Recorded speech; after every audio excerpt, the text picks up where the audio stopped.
Angela, sweetie, could you transfer another 5,000 just until Zachary gets back on his feet?"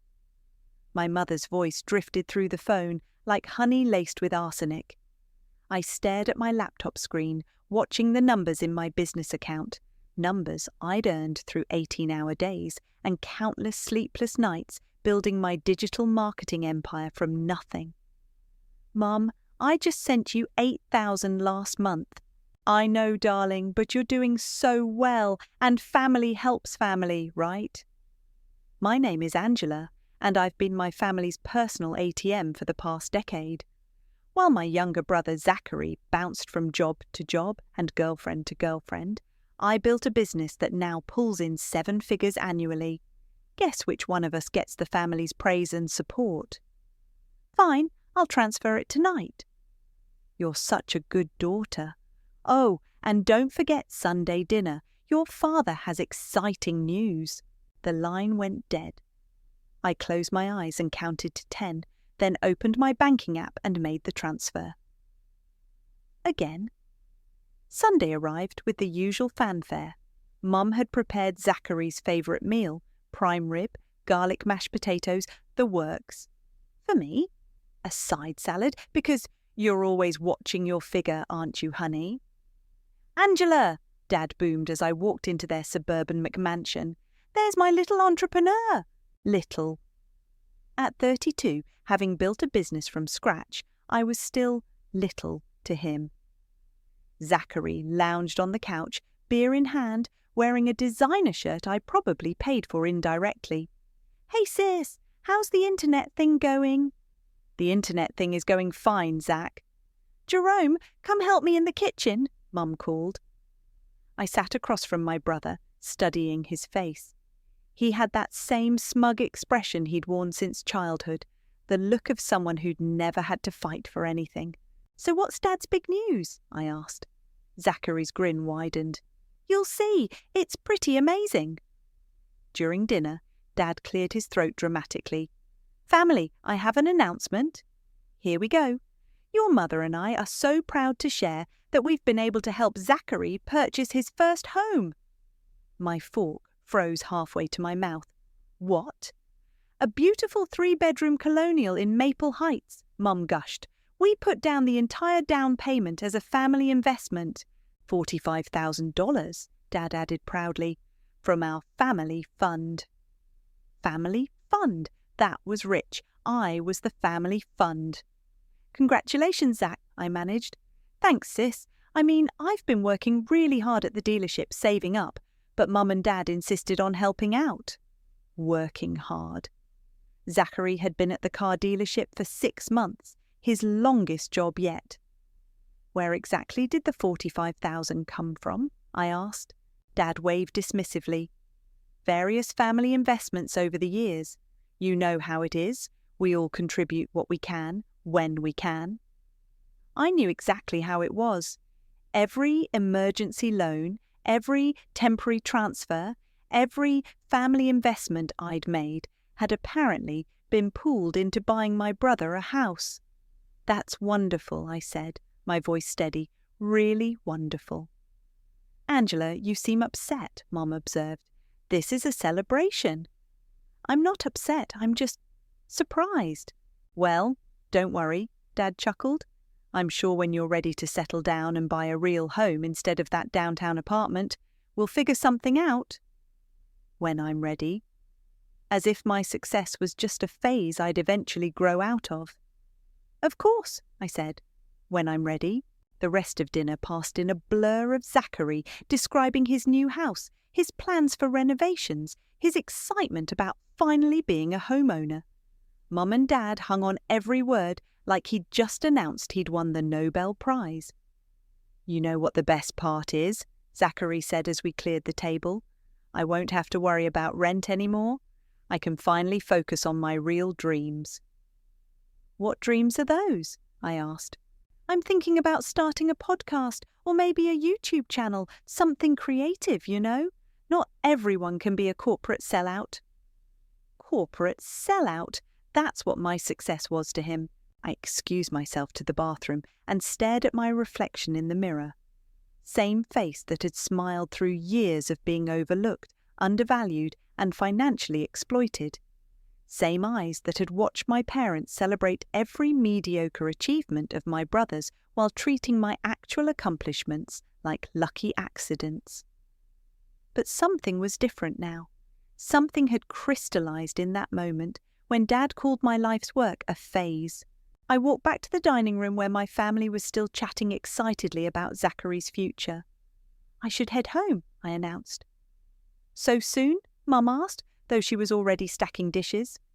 "Early morning tomorrow, business calls." Dad chuckled. "Always working, our Angela. Don't worry, sweetheart, it's just a phase." Just a phase. I hugged them goodbye, got in my car, and sat in their driveway for a full minute before starting the engine. $45,000 of my money had just bought my brother a house, and they'd convinced themselves it was a family investment. Well, if they wanted to play family investment games, I was about to show them how it's really done. "They bought him a house, Ellie, with my money." I paced around my downtown apartment while my best friend sat cross-legged on my couch, wineglass in hand, watching me unravel. "Wait, back up. How much money are we talking about?" $45,000 for the down payment alone, but that's just the tip of the iceberg." I grabbed my laptop and pulled up a spreadsheet I'd been avoiding for months. "Look at this." Ellie leaned forward, squinting at the screen.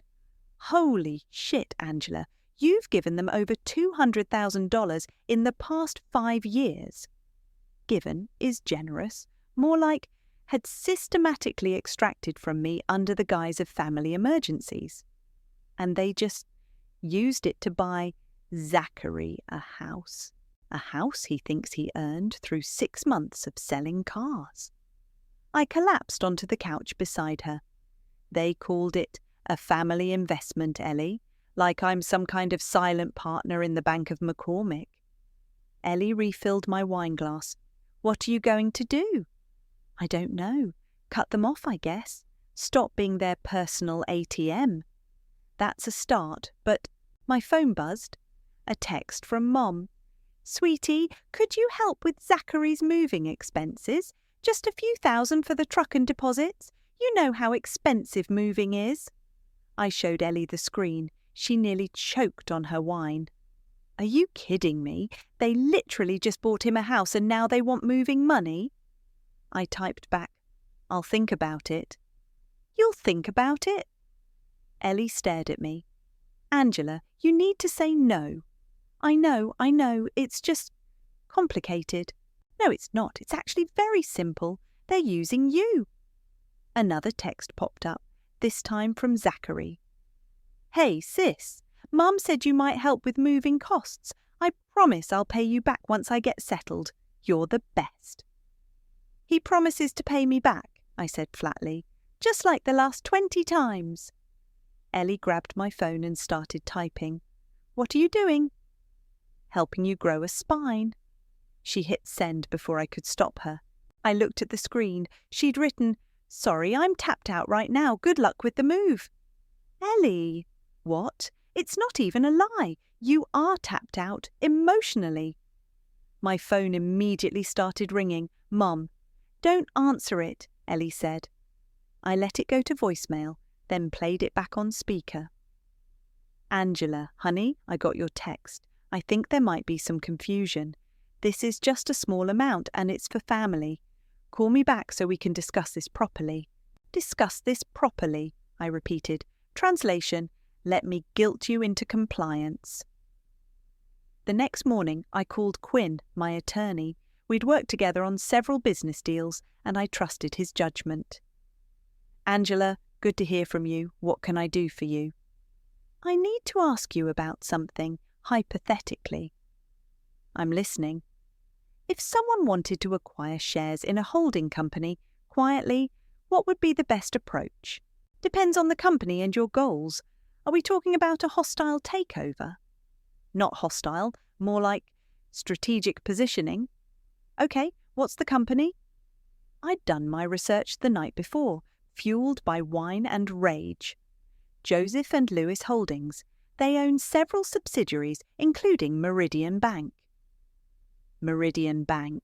That's a mid-sized regional bank, right? Right. They hold a lot of residential mortgages in the suburbs. I see. And this is purely hypothetical? For now.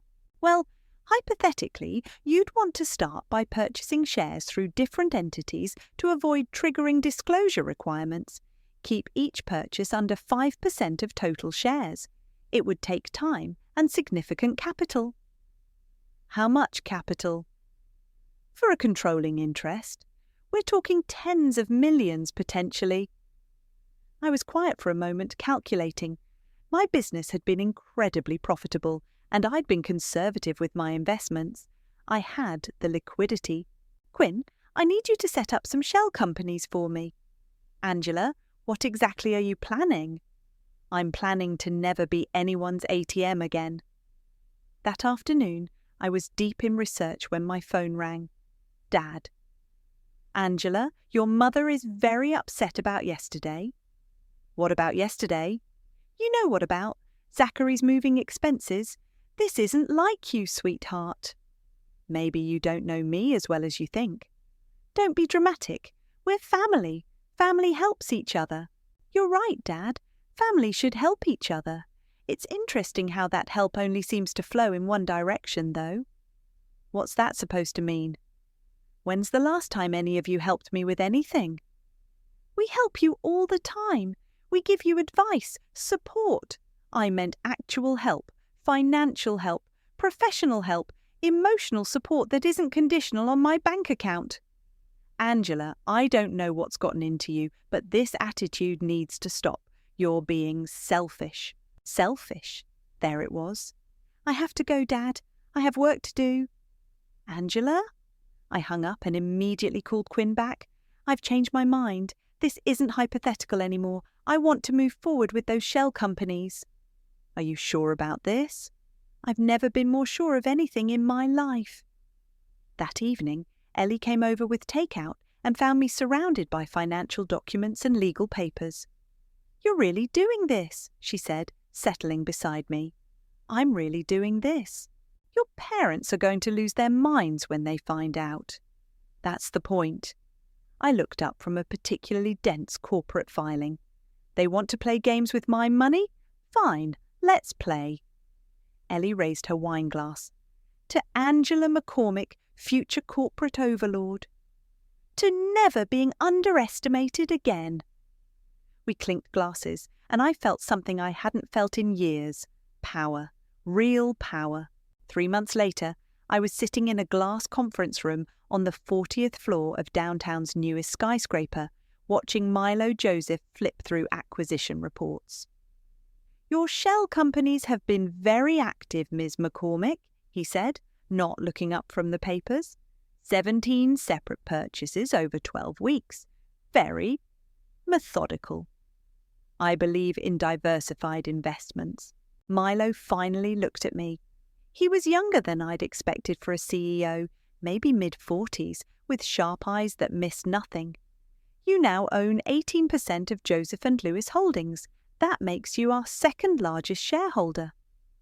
Is that a problem? Not a problem, just curious. Most investors this aggressive have specific goals in mind. I smiled. I'm just a woman who believes in the power of real estate financing. Particularly residential mortgages in the suburban market. Particularly. He leaned back in his chair. I've done some research on you. Very impressive business you've built. Digital marketing, right? 7-figure revenue. 8 figures, actually, this year. Even more impressive. So why the sudden interest in banking? Diversification. You never know when you might need leverage. Milo's phone buzzed. He glanced at it, then at me. Speaking of leverage, I have a barbecue to attend. My neighbour's having some kind of family celebration. My blood went cold. Oh, where's that? Maple Heights. Nice neighbourhood. Lots of young families moving in. Maple Heights. Zachary's neighbourhood. Sounds lovely, I managed. You know, you should come. I could use someone to talk business with. These suburban gatherings can be a bit mundane. 2 hours later, I was standing in Zachary's backyard, watching my brother flip burgers while Milo chatted with Dad about interest rates. The irony was so thick I could taste it. "Angela," Mom rushed over, looking flustered. "What are you doing here?" "Milo invited me. We're business associates." "Business associates?" She glanced nervously toward where Milo was laughing at something Dad said. "You know our neighbour?" "We've been working together recently. Lovely house Zachary has here." "Yes, well, we're so proud of him. He's really making something of himself." Zachary appeared beside us, spatula in hand. "Sis, didn't expect to see you here. How do you know Mr. Joseph?" "We're in business together." "Really? What kind of business?" "Investment banking." Zachary's face went blank. "Investment banking? Since when?" "Since I decided to diversify my portfolio beyond just working 18-hour days to fund other people's dreams." Mum's smile tightened. "Angela, let's not..." "Not what, Mom? Not mention that I've been bankrolling this family for years while being treated like an afterthought?" "You're being dramatic," Zachary said. "We appreciate everything you do." "Do you? Because last week you asked me for $3,000 for furniture and stuff for this house that I essentially bought." "You didn't buy this house," Zachary snapped. "Mum and Dad helped with the down payment." "With whose money, Zach?" Before he could answer, Dad appeared with Milo in tow. "Angela, I didn't know you were coming. Milo here was just telling me about some new investment opportunities." "Was he?" I looked at Milo, who was watching this family drama unfold with obvious interest. "Yes, apparently there's a lot of activity in the mortgage sector lately. Big investors moving in, changing the landscape." "The landscape is definitely changing," I agreed. "Milo, you remember my daughter Angela," Dad said. "She runs a little marketing business downtown." "Little marketing business?" I saw Milo's eyebrows raise slightly. "Actually, Mr. McCormick, your daughter and I have been working together quite extensively. She's one of our most significant partners." Dad's face went through several expressions at once. "Partners?" "Angela has been making some very strategic investments in our holding company. Very impressive financial acumen." "Investments?" Mum's voice was barely a whisper. "Oh yes, quite substantial ones actually. She's become quite influential in our operations." Zachary looked between us, confusion written all over his face. "What kind of investments?" "The kind that give you a voice in how business gets conducted," I said. "The kind that matter when decisions need to be made." Dad cleared his throat. "Well, that's wonderful, sweetheart. Though I hope you're not overextending yourself financially." The audacity was breathtaking. "Don't worry about my finances, Dad. I've learned to be very careful about where my money goes and who I trust with it." "Angela," Mum started, but I cut her off. "Milo, thank you for inviting me. This has been very enlightening." "My pleasure. We should schedule another meeting soon. I have a feeling we'll be working together much more closely in the coming months." I could feel my family's eyes on me as I walked toward the gate. Behind me, I heard Dad's voice, strained and confused. "Milo, exactly how much has Angela invested with your company?" "Enough to matter, Mr. McCormick. Enough to matter quite a lot." I didn't stick around to hear the rest of the conversation, but I could imagine their faces. For the first time in my life, I'd walked into a family gathering and left them with more questions than answers. My phone buzzed as I reached my car. A text from Zachary. "What the hell was that about?" I typed back, "Just business, little brother, just business." As I drove away, I caught a glimpse of them in my rearview mirror, all clustered together on the patio, talking animatedly, probably trying to figure out what I was up to. They'd find out soon enough. "Angela, sweetheart, I need to ask you something." Mum's voice on the phone had that careful tone she used when she was fishing for information. It was Tuesday morning, and I was reviewing quarterly reports when she called. What's up, Mom?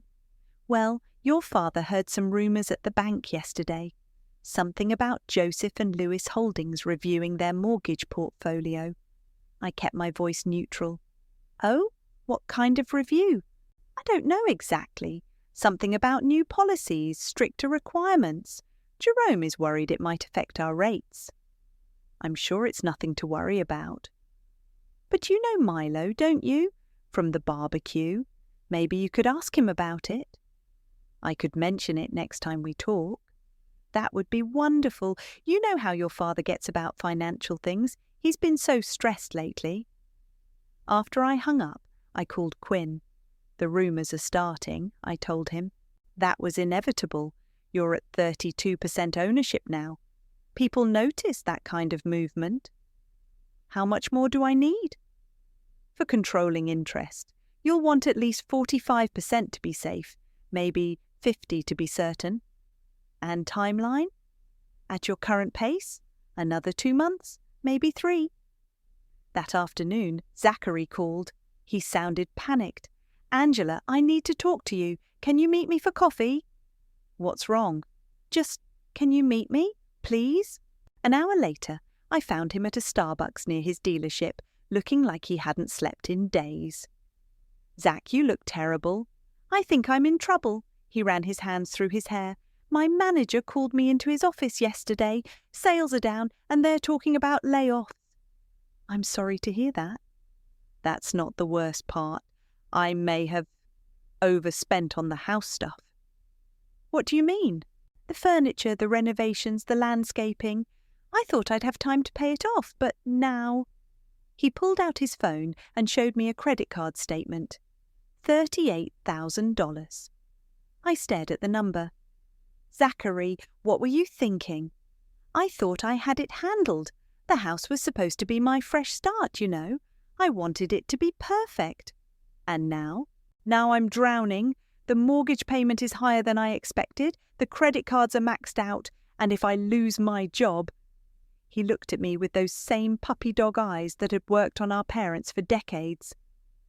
I know I have no right to ask, but could you help me out, just until I get back on my feet? How much help are we talking about? Maybe $40,000 to cover the credit cards and give me a buffer. $40,000 on top of the $45,000 that had already gone toward his down payment. Zach, I can't keep doing this. Please, Angela, I'm desperate here. I'll pay you back, I swear.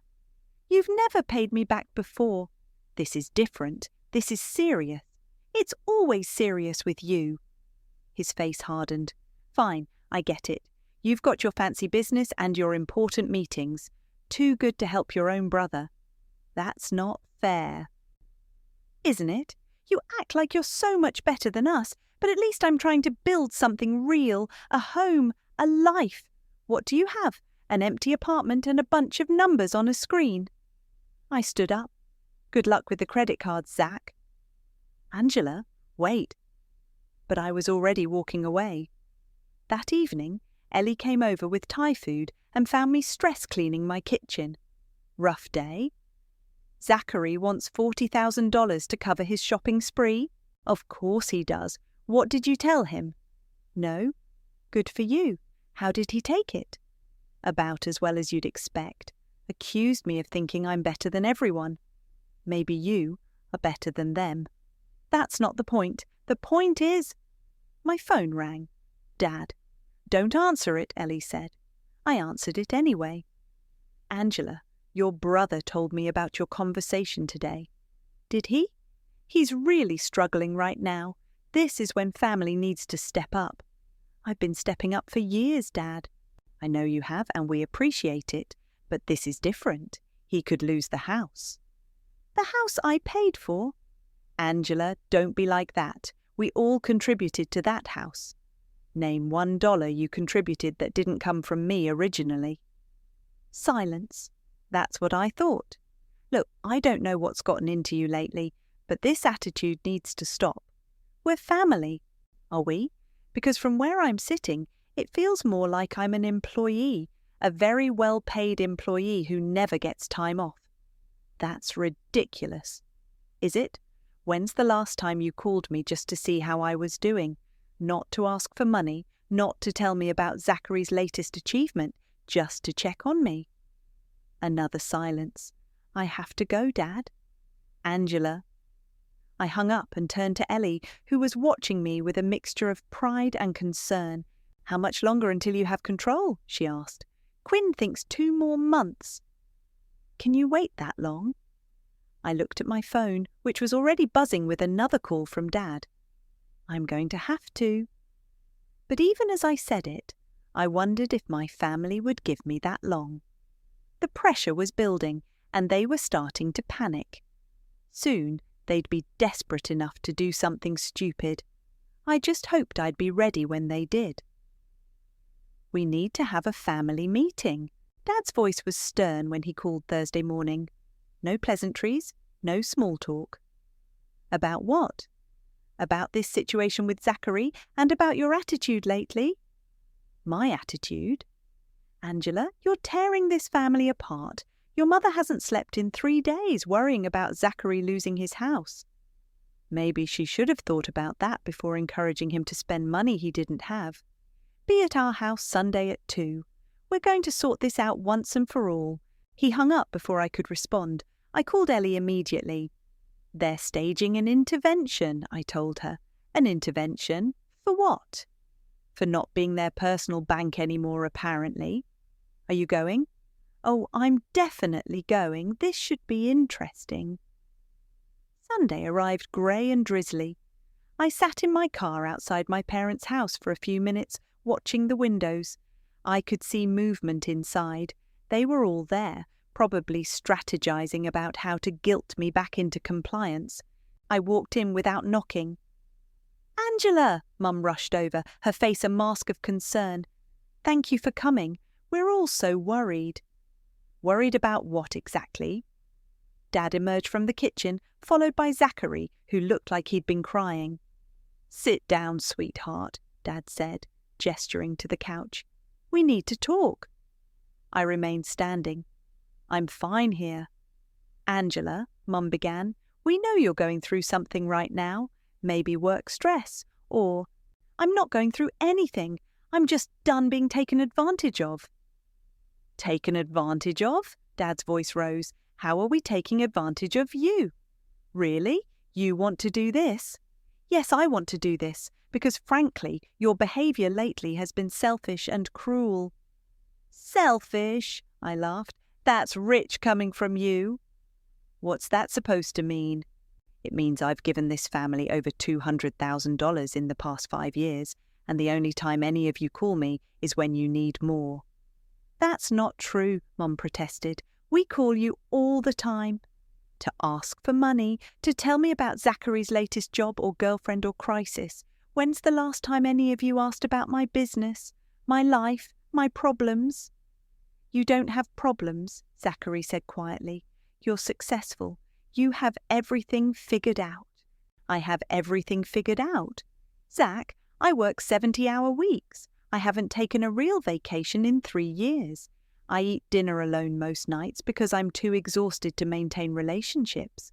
But sure, I have it all figured out. That's your choice, Dad said. No one forced you to work that hard. You're right. I chose to work that hard so I could afford to bankroll everyone else's dreams while mine got ignored. Your dreams? Mum looked genuinely confused. What dreams? The question hit me like a slap. They literally didn't know what I wanted because they'd never bothered to ask. Forget it, I said. Let's just get to the point. You want me to bail out Zachary again? He's family, Dad said, and he's in real trouble. He's always in trouble. That's his thing. Angela, please, Zachary stepped forward. I know I've made mistakes, but I'm trying to change. The house was supposed to be my fresh start. The house I bought you. We all contributed to that house, Mum said firmly. Show me the receipts. What? Show me the bank statements. Show me where any of you contributed a single dollar to that down payment that didn't originate from my account. They exchanged glances. It's not about the money, Dad said. It's about family. No, it's always about the money. That's all I am to you people, a source of funding. That's not true, Mum's voice cracked. You're our daughter. Am I? Because daughters get love and support and encouragement. I get requests for wire transfers. We do love you, she insisted. You love what I can do for you. There's a difference. I started walking toward the door. Where are you going? Dad demanded. Home, to my empty apartment and my numbers on a screen. At least they're honest about what they are. Angela, if you walk out that door, don't expect us to keep pretending everything is fine, Dad called after me. I turned around. Everything isn't fine, Dad. It hasn't been fine for years. I'm just the only one who's finally admitting it. So what? You're cutting us off. Your own family. I'm protecting myself, something I should have done a long time ago. I was almost to my car when I heard footsteps behind me. Zachary. Angela, wait. I turned around. He looked desperate. I heard something at work yesterday about Joseph and Lewis Holdings. They're apparently cracking down on mortgage compliance, doing audits. So our mortgage is with Meridian Bank. What if they decide Dad and Mom don't qualify anymore? What if they call in the loan? I kept my expression neutral. That would be unfortunate. You know Milo, Joseph. Maybe you could put in a good word, make sure they don't look too closely at our family's finances. The irony was perfect. He was asking me to use my influence to protect the very people who'd been bleeding me dry. I'll see what I can do, I said. Relief flooded his face. Really? Thank you, Angela. I knew you wouldn't abandon us. I got in my car and drove away, leaving him standing in the driveway. That evening, Quinn called with news. Congratulations! As of close of business Friday, you own 47% of Joseph and Lewis Holdings. Controlling interest? Controlling interest! You're officially in charge. I hung up and poured myself a glass of wine. Outside my apartment windows, the city sparkled in the darkness. Time to see what my family really thought about the power of family investments.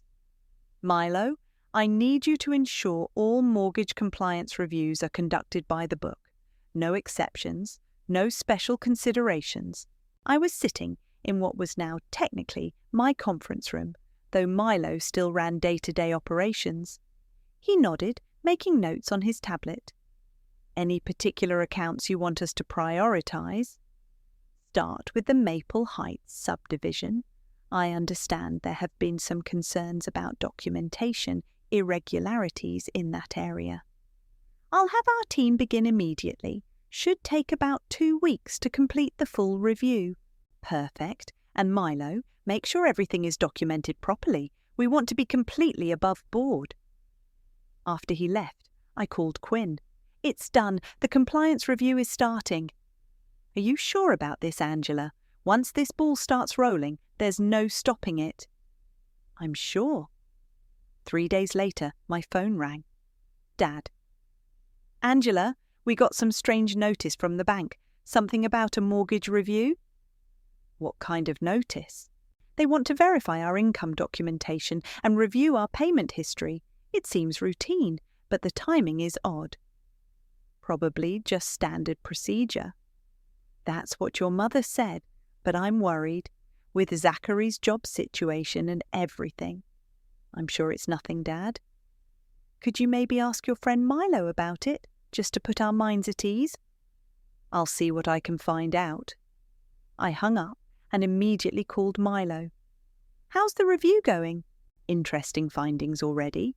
The McCormick account shows some irregularities in the income verification process. The stated income doesn't match the tax returns on file. What kind of discrepancies? They claimed household income of $90,000 annually, but their tax returns show $62,000. Significant difference. And the payment history? 2 late payments in the past 6 months? Not terrible, but combined with the income discrepancy. I see. Continue the review. A week later, Mum called, her voice tight with anxiety. Angela, they sent another notice. They want additional documentation by Friday, or they'll begin foreclosure proceedings. Foreclosure? That seems extreme. That's what I said. Your father is beside himself. He's been on the phone with the bank all morning, but they keep saying it's policy. What kind of documentation do they want? Pay stubs, tax returns, bank statements. The problem is, some of the income we reported, well, it included the money you've been giving us over the years. Of course it did. Mum, you claimed my financial support as household income on a mortgage application. We had to, otherwise we wouldn't have qualified for the loan amount we needed. That's mortgage fraud. It's not fraud. It's family money. You're part of the household. I don't live there, Mom. I haven't lived there in over a decade. But you contribute to the household expenses. I contribute because you ask me to. That doesn't make it legitimate income for mortgage purposes. Angela, please, can you talk to Milo, explain the situation? I'll try. That afternoon, I met Milo at a coffee shop downtown. The McCormick situation is escalating, he said, sliding a folder across the table. I opened it and scanned the documents. They're in default. Technically, yes. The income fraud is grounds for immediate foreclosure. We could call the loan tomorrow. What's the timeline if you proceed? 30 days notice, then eviction proceedings, standard process. And if they try to cure the default?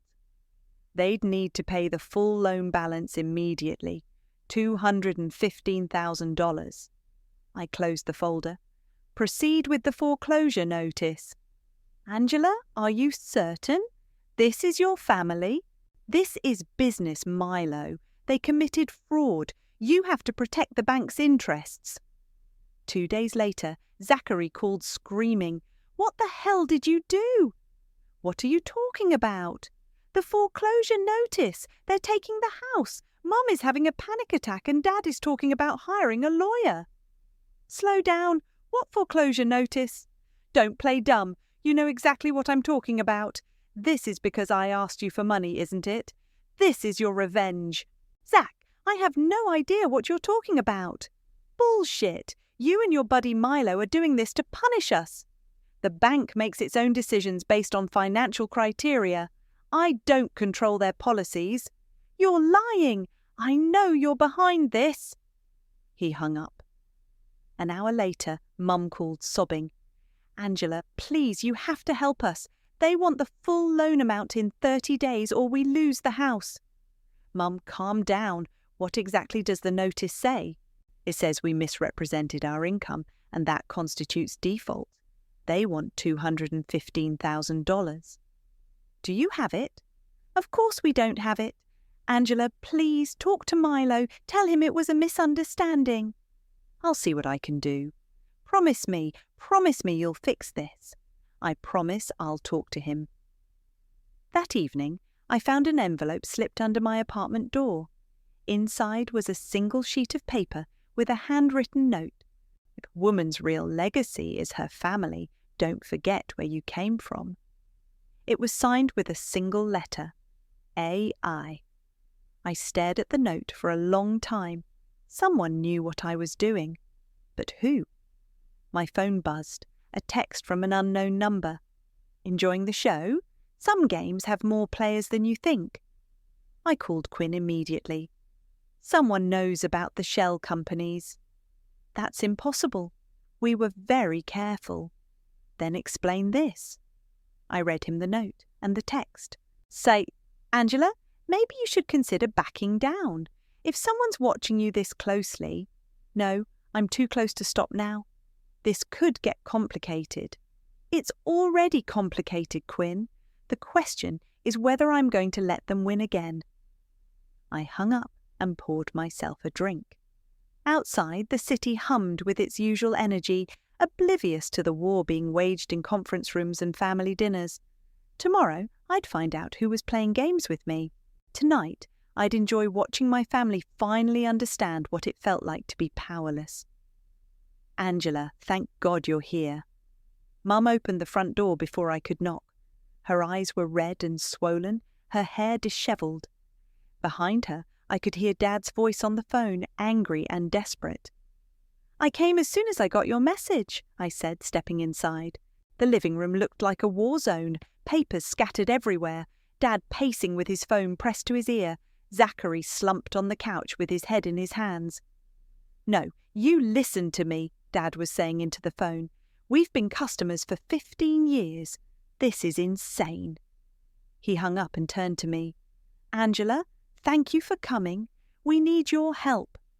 "What's the situation?" "The bank won't budge," Mum said. "They want the full amount in 23 days or we're out." "Have you tried negotiating?" "They won't even discuss it," Dad said. "It's like they've made up their minds already."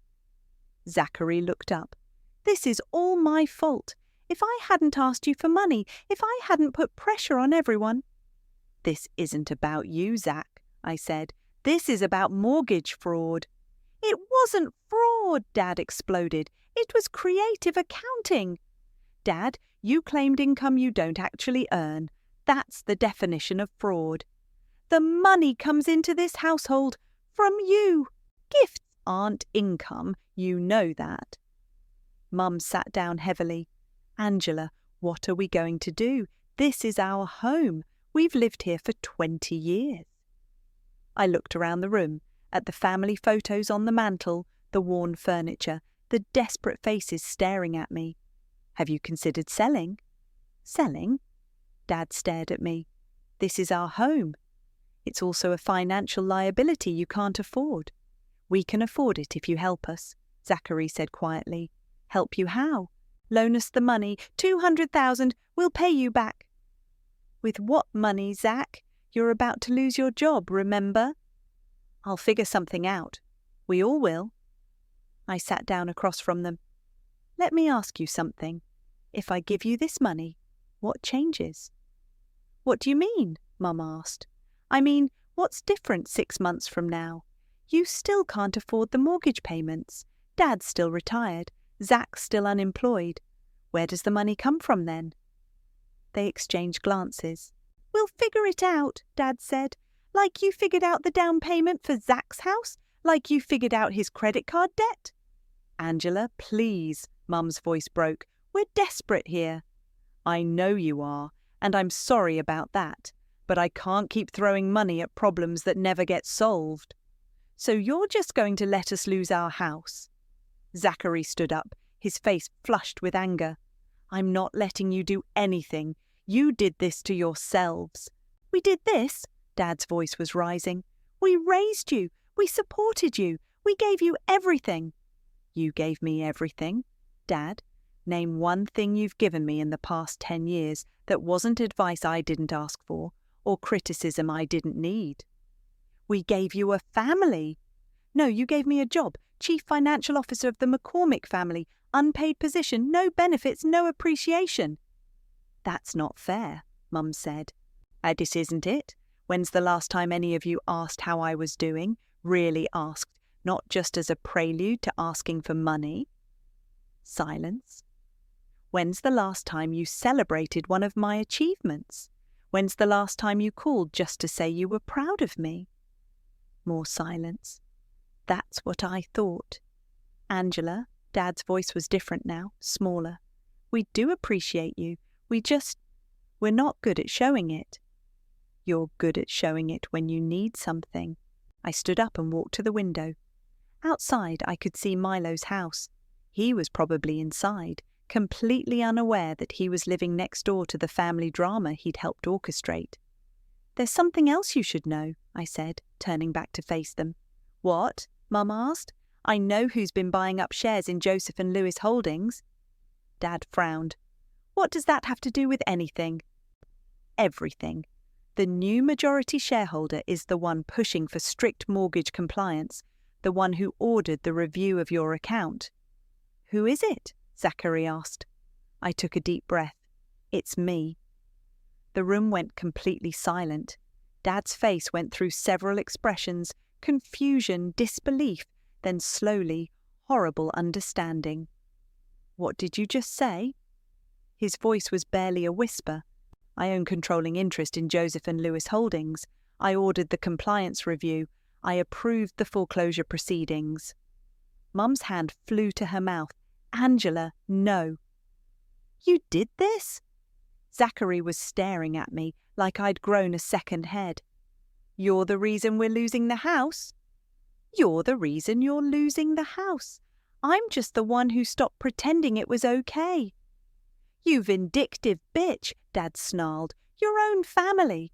My family? I laughed, but there was no humour in it. My family would have noticed when I stopped calling. My family would have asked about my life occasionally. My family wouldn't have spent years treating me like a human ATM. We never treated you like that, Mum protested. Really? Then explain this. I pulled out my phone and showed them the spreadsheet I'd been keeping. $237,000 in 5 years. Every emergency, every temporary loan, every family investment. They stared at the screen. And what did I get in return? Criticism about my lifestyle, lectures about family values, and constant requests for more money. Angela, please, Mum was crying now. We can fix this. We can do better. It's too late for that. It's never too late, she insisted. You're our daughter. We love you. You love my bank account. There's a difference. I walked toward the door. Where are you going? Dad called after me. Home, to my empty apartment and my numbers on a screen. At least they're honest about what they want from me.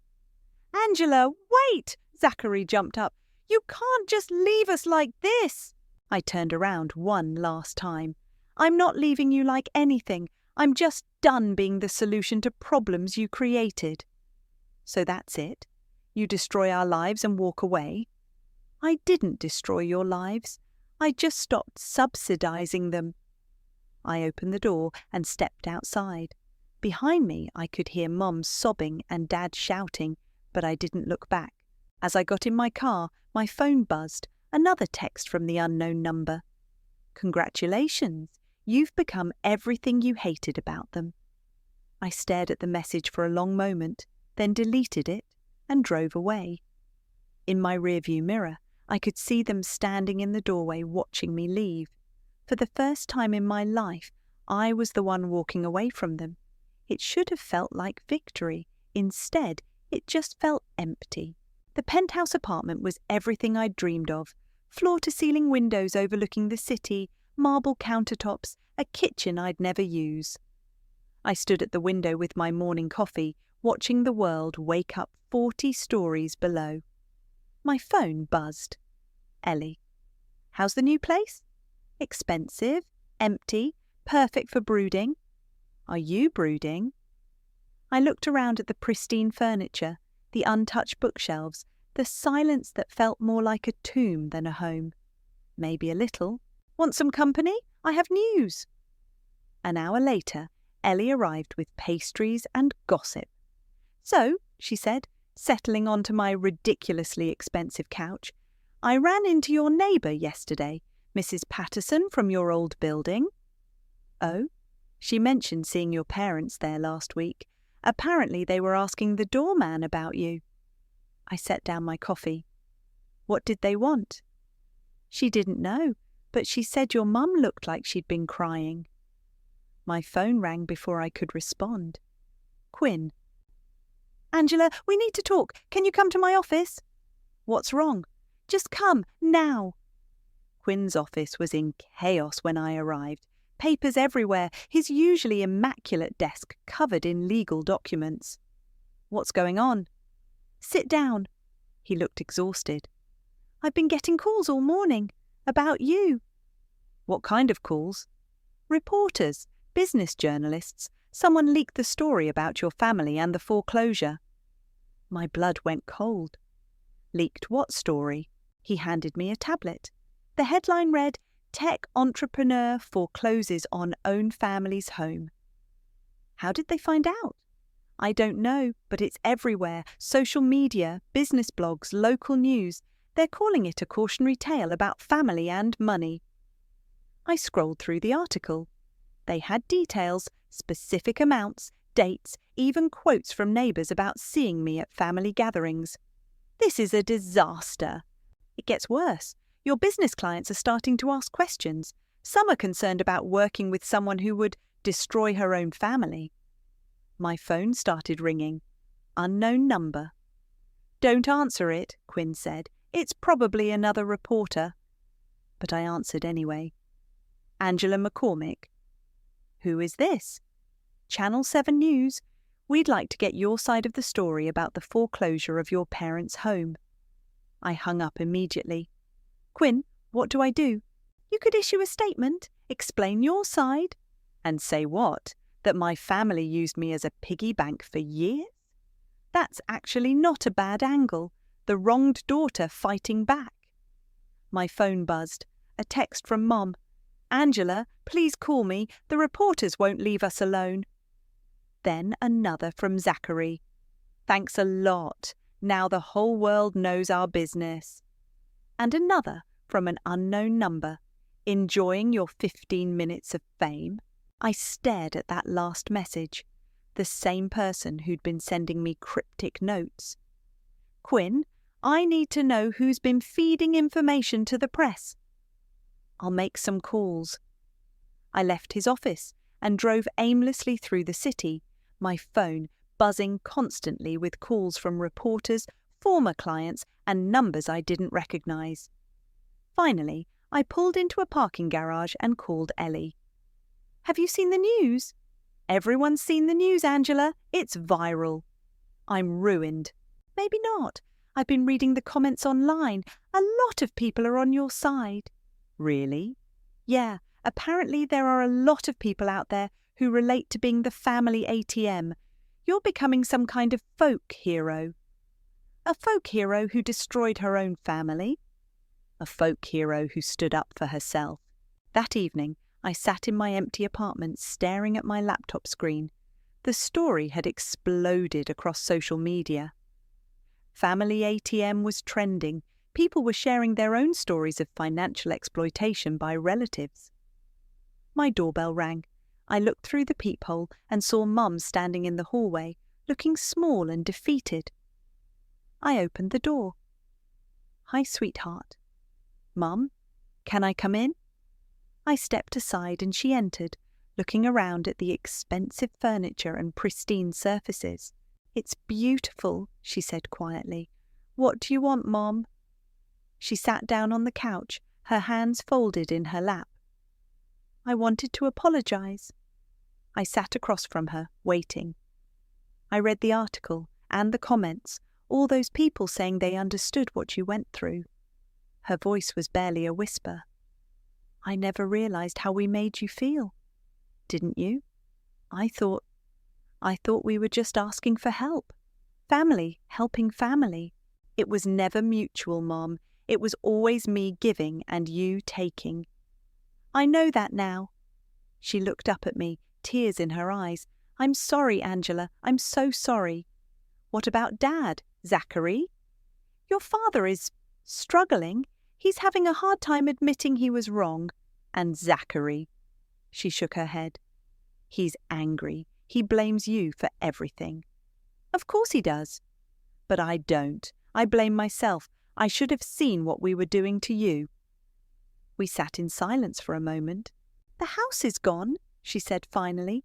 "I know. We're moving in with your Aunt Carol, just temporarily, until we figure things out. I'm sorry it came to this." "Are you? Really?" I thought about it. "Yes, I'm sorry it had to happen this way, but I'm not sorry I finally stood up for myself." She nodded. "I understand. Do you?" "I'm trying to." She stood up. "I should go. Your father doesn't know I'm here." "Mum?" She turned back. "I meant what I said, about wanting a real relationship, not just a financial one. I'd like that too." After she left, I sat in my expensive apartment, looking out at the city lights. My phone had finally stopped ringing. The reporters had moved on to other stories. I opened my laptop and started typing. "To everyone who's been following my story, thank you for your support. For those asking what's next, I'm starting a foundation to help people establish healthy financial boundaries with family members, because sometimes the people who love you most are the ones who hurt you worst. I posted it and closed the laptop. My phone buzzed one more time. A text from the unknown number. Well played. Ellie? I called her immediately. It was you. What was me? The mysterious texts, the leaked story, all of it. Silence. Ellie? You were never going to be free of them unless the whole world was watching. You destroyed my privacy. I gave you your life back. Sometimes we need help seeing our own worth. I hung up and stared at my phone. Everyone had been playing games with me. My family, the press, even my best friend. But for the first time in my life, I was the one holding all the cards, and I finally knew how to play them.